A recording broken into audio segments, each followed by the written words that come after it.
सभी को जय हिंद दोस्तों। आप सभी का हार्दिक स्वागत है जय हिंद रिएक्शंस पे। आशा करता हूं कि आप सभी लोग बहुत अच्छे होंगे। तो आज हम आपके लिए एक लेटेस्ट और एक इंटरेस्टिंग वीडियो लेकर आए हैं, जिसमें आप देखेंगे पाकिस्तान की मशहूर पत्रकार आरजू कासमी जी को, और उनके स्पेशल गेस्ट होंगे साजिद तारड़ साहब, जो कि किसी तारीफ के मोहताज नहीं है। वो एक जबरदस्त पॉलिटिकल एनालिस्ट हैं और पाकिस्तानी मूल के हैं और अमेरिका में रहते हैं।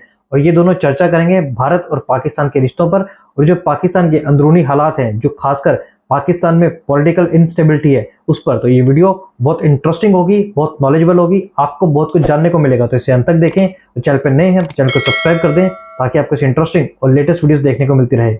जय हिंद, जय भारत। भारत के साथ ट्रेड तो वो करेगा जिसके बच्चे पाकिस्तान, जिसको पाकिस्तान का फ्यूचर चाहिए होगा, बिल्कुल, तो वो करेगा ना। तो इनमें तो कोई शख्स नहीं है।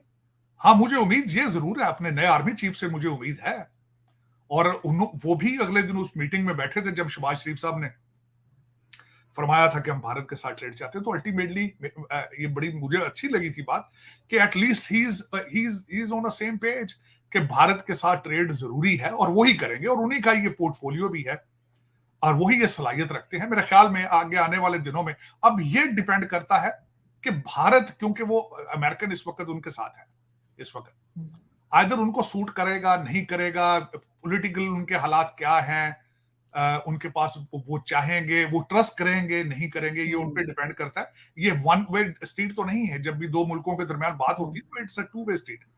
तो अब वो देखने वाली बात ये है कि आने वाले दिनों में देखें, इस वक्त पाकिस्तान जो है उसका प्रॉब्लम पॉलिटिकल प्रॉब्लम नहीं है, इकोनॉमिकल प्रॉब्लम है। और उसमें आरजू इलेक्शन की बात जब बार बार की जाती है, अगर हमें इकोनॉमी हमारा प्रॉब्लम है इस वक्त, तो किसी पार्टी ने अभी तक रोड मैप दिया इकोनॉमी का?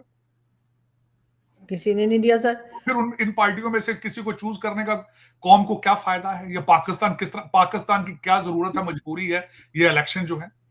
इस वक्त अगर देखा जाए, मुझसे पूछा जाए, मैं अगर जो what is my expertise being a Pakistani American, और उस लैंडस्केप को समझ, आपको टेक्नोक्रेट गवर्नमेंट चाहिए, साफ सुथरे लोगों की गवर्नमेंट चाहिए, और उन लोगों के साथ ये कंडीशन रखी जाए कि आपके बच्चे पाकिस्तान में रहेंगे, आपकी फैमिली पाकिस्तान में रहेगी, और जो अगर आपने ज्वाइन करना है तो ये आपने डुअल सिटीजन ना हुआ, और फिर उनके नाम ईसीएल में होने चाहिए, और उनके हर 30 डेज अपनी पूरी कौम को, पाकिस्तान को एक रिपोर्ट पेश की जाए। ये और एक मैं ये खास कर ये रिक्वेस्ट करना चाहूंगा, हमेशा मैंने जिंदगी में कई बिजनेस प्लान बनाए हैं। जब भी आपको बिजनेस प्लान बनाते हैं आरजू, उसमें दो चीजें बड़े की कंपोनेंट्स होते हैं, शॉर्ट टर्म गोल और लॉन्ग टर्म गोल। एक साल का पीरियड हो तो उनको 365 डेज उनके सामने होने चाहिए, उसके घंटे निकाल के अपने सामने रखें, और कौम को बताएं कि 90 डेज क्वार्टरली हमारा क्या गोल होगा, और फिर क्वार्टरली कौम के सामने नक्शा रखा जाए कि ये टारगेट हमने अचीव किए हैं, ये मिस किए। और एक इकोनॉमिक इमरजेंसी की जरूरत है पाकिस्तान के, लग्जरी गुड्स वो तो है, बिल्कुल सर, वो तो डेफिनेटली है। फ्रॉड को बंद किया जाए, और उसके बाद ये है कि जो 10,000 लोगों की ईसीएल लिस्ट होनी चाहिए कि अगर जाना है तो पैसे अपने दे के जाओ, जो तुम्हारे ऊपर एलिगेशन है। भागना है, हम तुम्हें जाने देंगे भी, हम तुम कैद नहीं रख सकते, पैसे दे के जाओ तुम्हारे ऊपर जो एलिगेशन है। ये जो लोग बोरियां भर भर के रोजाना उड़ रहे हैं प्राइवेट प्लेन्स में, ये जब तक ये कोई रोकेगा नहीं आरजू, ये मुल्क आके नहीं चल सकता।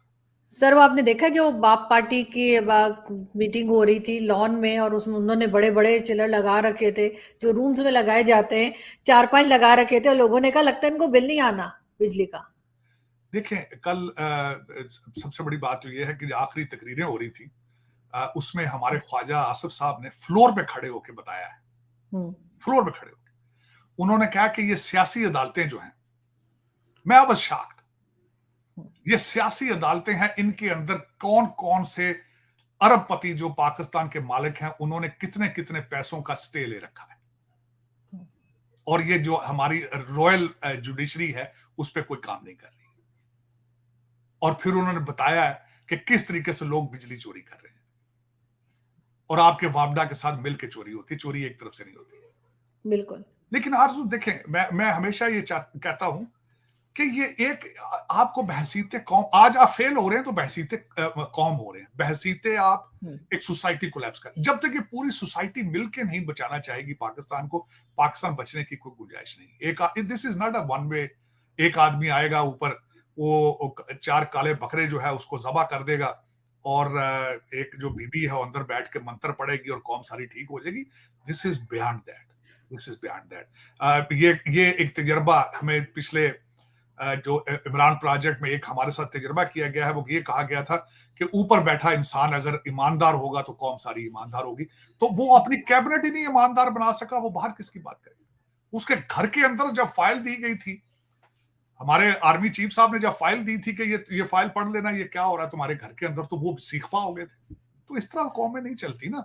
ये तो पहले कहते चैरिटी बिगिंस फ्रॉम होम।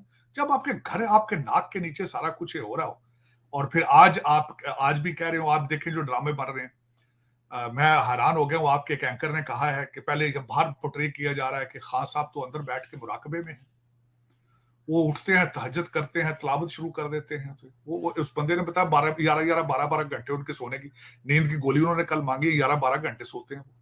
ये उनको रिकॉर्ड सामने रखा है उन्होंने जेल का, बाहर पोर्ट्रे कर रहे हैं। उन्होंने कहा है, एक बंदा आता है वो कहता है मैं कौम के लिए सारी जिंदगी जेल पड़ा रहूंगा, मुझे सी क्लास छोड़ के डी क्लास दे दो। साथ उधर हाई कोर्ट के अंदर जा साथ ही एप्लीकेशन दे देते हैं कि मुझे अडयाला जेल जाया जाए, मैं यहाँ बेजार हूं, मुझे फलां चीज दी जाए। फिर उधर से आते हैं, मुझे निकालो, मैं तो मर रहा हूं यहाँ पे। कभी कहते मक्खियां, कभी मच्छर। लेकिन इस वक्त ये जो ड्रामा हो रहा है पूरे कौम के साथ,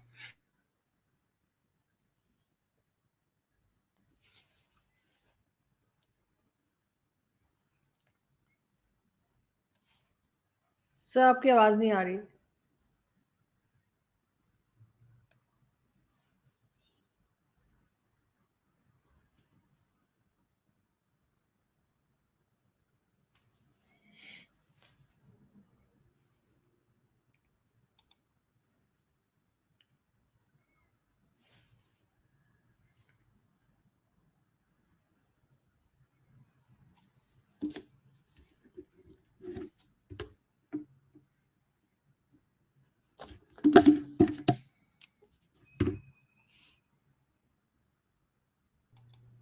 जी जी हाँ, सर कनेक्शन टूट गया था, कोई बात नहीं सर। वो ड्रामा आप बात कर रहे थे जो कौम के साथ हो रहा है। तो देखिए वो एक जो खास कर एक ऐसी ट्रेनिंग कर दी है कि अगली कौम भी ऑलमोस्ट हैंडीकैप हो चुकी है। उनको ट्विटर पे बता दियो। देखिए मुझे अभी तक वो बच्चा जो याद आता है, क्या नाम उसका, दुरानी था, जो कोर कमांडर, अच्छा पढ़ा लिखा लड़का था, उसके माँ बाप रोते चीखते फिर रहे हैं। बल्कि एक बड़े अच्छे जर्नलिस्ट ने कल आर्टिकल लिखा है कि इस वक्त कौम का बाहर ना निकलना क्या वजह क्या है। आपकी इतला के लिए मैंने पहले भी कर्ज किया था, सिर्फ 21 पुलिस वाले, 21 वकील निकले थे गुजरांवाला कचहरी में, वो भी कंपाउंड से बाहर नहीं गए थे। तो उन्होंने जो आर्टिकल लिखा है बहुत खूबसूरती के साथ लिखा है। उन्होंने कहा कि उन्होंने पहले तो ये बताया कि ये मर्द शनास नहीं है, जो फ्रॉडिये आगे पीछे अपने साथ इकट्ठे कर लेते हैं, और दूसरा उन्होंने कहा ये वफादार नहीं, किसी के साथ वफा नहीं करते। और फिर उन्होंने मिसाल दी कि वफादारी का हालात देखें कि अपने वर्कर्स जो कि जिस तरह उस बच्चे की तरह जो कोर कमांडर के घर में घुस गया था, वैसे बच्चों को उन्होंने कहा ये तो हमारे लोग ही नहीं, तो एजेंसियों के लोग हैं। फिर जो बच्चे जेलों में पड़े हैं, उनकी कोई लीगल फीस, किसी वकील की फीस नहीं दी उन्होंने। फिर जिनके वो वाहिद कफील थे घरों के, उनके फाके घरों में हो रहे हैं, इन्होंने किसी को एक पैसा नहीं दिया। और उसके साथ 7 अरब रुपया जो टिकटों की मद में इन्होंने लिया है, वो किसी को पता ही नहीं है, वो थैले भर के कौन ले गया, भाग गया। बिल्कुल। तो ये कौम के साथ एक बहुत बड़ा मजाक किया गया है, मैं समझता हूं। खुदा ना करे किसी और मुल्क के साथ हो, लेकिन इसकी भी अकाउंटेबिलिटी होनी चाहिए। जिन्होंने ये इमरान प्रोजेक्ट लॉन्च किया था, अकाउंटेबिलिटी तो खैर। आज एक और खबर भी थी कि हमारे जो इनके जो फाउंडर थे पीटीआई के, एक आर्मी जनरल थे, उनके भाई के ऊपर एलिगेशंस आ चुकी हैं। चकवाल में उनकी इन्वेस्टिगेशन हो रही है, पता नहीं कितने जमीनों का चक्कर उनका भी था, उसकी भी इन्वेस्टिगेशन हो रही है। अब मैं दिल तो ये करता है कि पाकिस्तान के अंदर, जो कि मेरी मादरे मिल्लत है, वहां पे अकाउंटेबिलिटी क्रॉस द बोर्ड हो। जिन्होंने भी इस मुल्क को लूटा है, सबको जिम्मेदार ठहराया जाए, और आगे इसकी बुनियाद ईमानदारी पे रखी जाए। लोगों को पाकिस्तान बना के दिखाएं, लोगों को पाकिस्तानी बनाएं, क्योंकि इस वक्त पाकिस्तान को सिर्फ पाकिस्तानी बचा सकते हैं, कोई दूसरा नहीं बचा सकता। बिल्कुल ऐसा ही है सर। बुशरा बीबी के भी डिफरेंट किस्म के स्कैंडल्स सामने आ रहे हैं, जिसमें वो जमान पार्क में कुछ लड़कियों का भी जो है जिक्र किया गया। लेकिन उसके साथ साथ लास्ट में मैं आपसे ये भी पूछना चाहूंगी, आर्मी चीफ की बात अगर हम करें तो अफगानिस्तान को भी उन्होंने जो है दो टोक अल्फाज में कहा है कि ये जो टेररिज्म हो रही है पाकिस्तान में उसको कंट्रोल करने के लिए भी बात की है। आरजू आर्मी चीफ साहब ने पेशावर में एक इवेंट में उन्होंने कहा है कि ये तालिबान की तरफ से ये अफगानिस्तान की सरजमीन इस्तेमाल हो रही है पाकिस्तान के लिए और ये दोहा एग्रीमेंट की खिलाफ वर्जी है। लेकिन ये बात सिर्फ स्टेटमेंट की हद तक नहीं है। एक दफा पाकिस्तान के अंदर से जब ये मार के लोग जो हैं वो तालिबान वो अपने वापस जा रहे थे, जिसके ऊपर आपको याद होगा इन्होंने चेज किया था F-16 के साथ और बहुत वावेला किया गया था कि क्यों इन्होंने किया। आपको सेम तरह उसी तरह का एक सख्त स्टैंड लेना होगा अफगानिस्तान के खिलाफ। आप हमेशा उनके साथ बात करते हैं, हाथ आप पीछे दोनों अपने पीछे बांध लेते हैं, क्योंकि इस वक्त 70 लोग ये सोचें 70 बच्चों के बाप मर चुके हैं, 70 माओ के बच्चे मर गए अगले दिन फजलुर रहमान साहब के जलसे में। आप इससे आगे क्या देखेंगे? आप you have to send the strong message then the Doha agreement. ये तो अमेरिकन भी यहां बात करते हैं ना दोहा एग्रीमेंट की वायलेशन। वो तो दर हकीकत दोहा एग्रीमेंट तो अमेरिकन के साथ उन्होंने किया था, वो तो भाग के चले गए यहां से। इस वक्त मार तो आप खा रहे हैं। 70 जो वहां फौत हुए हैं तो पाकिस्तानी।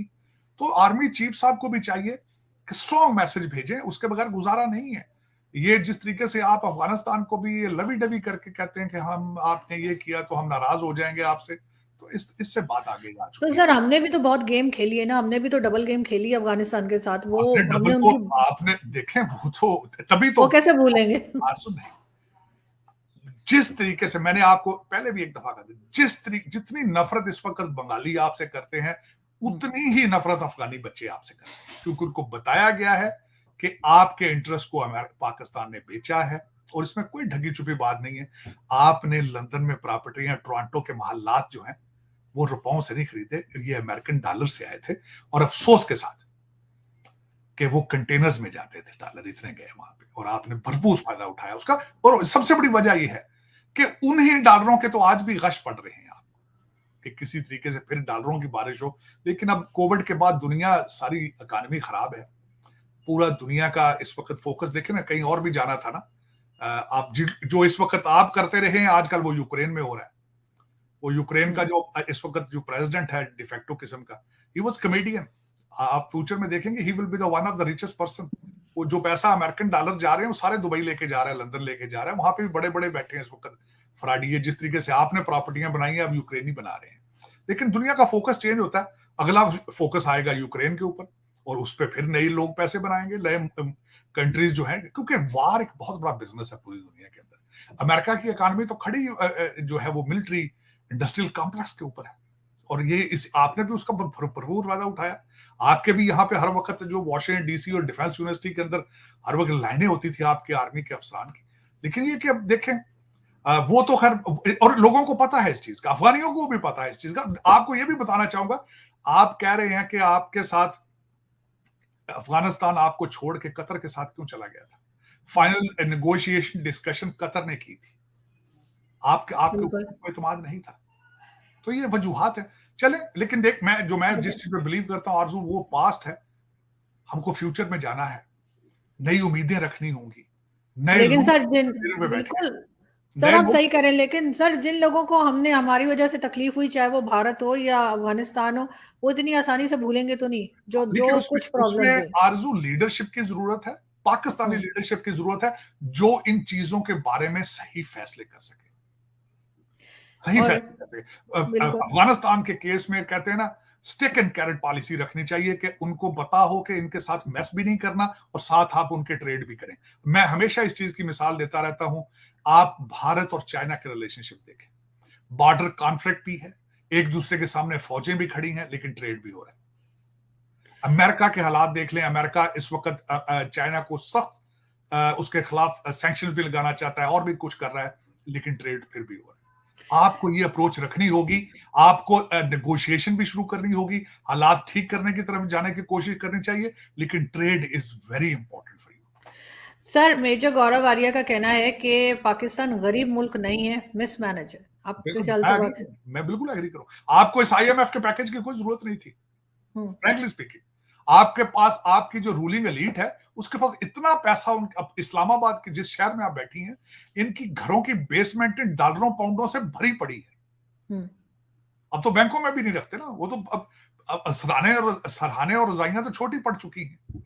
अब तो बेसमेंटों में रखे हुए जो अफसरान हैं, ये सारे आपके जो करप्ट लोग हैं, इन्होंने तो इनकी बेसमेंटों में डॉलर, मैंने आपको बताया था, जरा निकल के बाहर देखें। आप ये देखें V8 गाड़ी, जिसको V8 आप कहते हैं, जो टोयोटा लैंड क्रूजर या लेक्सस होती जी है, जी वो जी 8-10 करोड़ की है।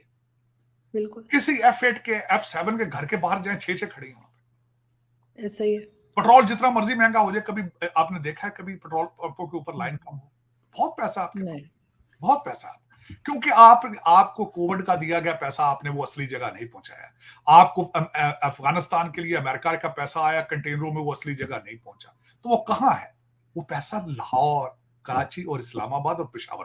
तो दोस्तों आशा करता हूँ कि वीडियो को आपने अंत तक देखा होगा और वीडियो आपको पसंद आई होगी। और इस वीडियो के बारे में जो भी आपके विचार हैं, आप अपने विचार हमें कमेंट सेक्शन में लिखकर जरूर बताएं। हमें आपके कमेंट्स का इंतजार रहेगा। और अगर वीडियो पसंद आई है तो इसे लाइक और शेयर जरूर कर दें। और एक बार फिर चैनल पर नए हैं तो चैनल को सब्सक्राइब कर दें, ताकि आपको इस इंटरेस्टिंग और लेटेस्ट वीडियोस देखने को मिलती रहे। जय हिंद, जय भारत।